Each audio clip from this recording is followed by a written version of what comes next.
اعوذ باللہ من الشیطان الرجیم، بسم اللہ الرحمن الرحیم، السلام علیکم ورحمۃ اللہ وبرکاتہ ومغفرتہ۔ آج ہم مخرج نمبر 9 کے بارے میں سیکھیں گے۔ مخرج نمبر 9 میں کون سا حرف پڑھا جاتا ہے اور اس کو کیسے پڑھتے ہیں۔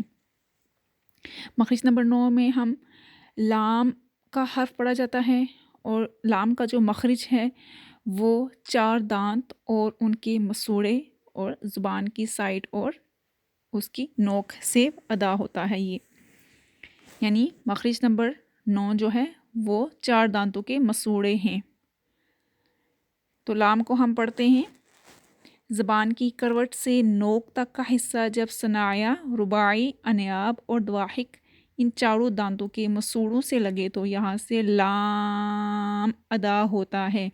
ایکول 5 فنگرز کھینچ کر اس کو پڑھتے ہیں، جیسا کہ آپ یہ تصویر میں دیکھ سکتے ہیں کہ زبان کی سائڈ سے نوک تک کا ایریا ثنایا، رباعی، انیاب اور دواحک کے مسوڑوں سے لگ رہا ہے، یعنی زبان کی سائڈ سے ٹپ تک کا جو ایریا ہے وہ سینٹرل انسائزر، لیٹرل انسائزر، کاسپٹ کینن اور پی مولرز کے گمز کے ساتھ لگ رہا ہے، اور یہ لیٹر لام ادا ہو رہا ہے۔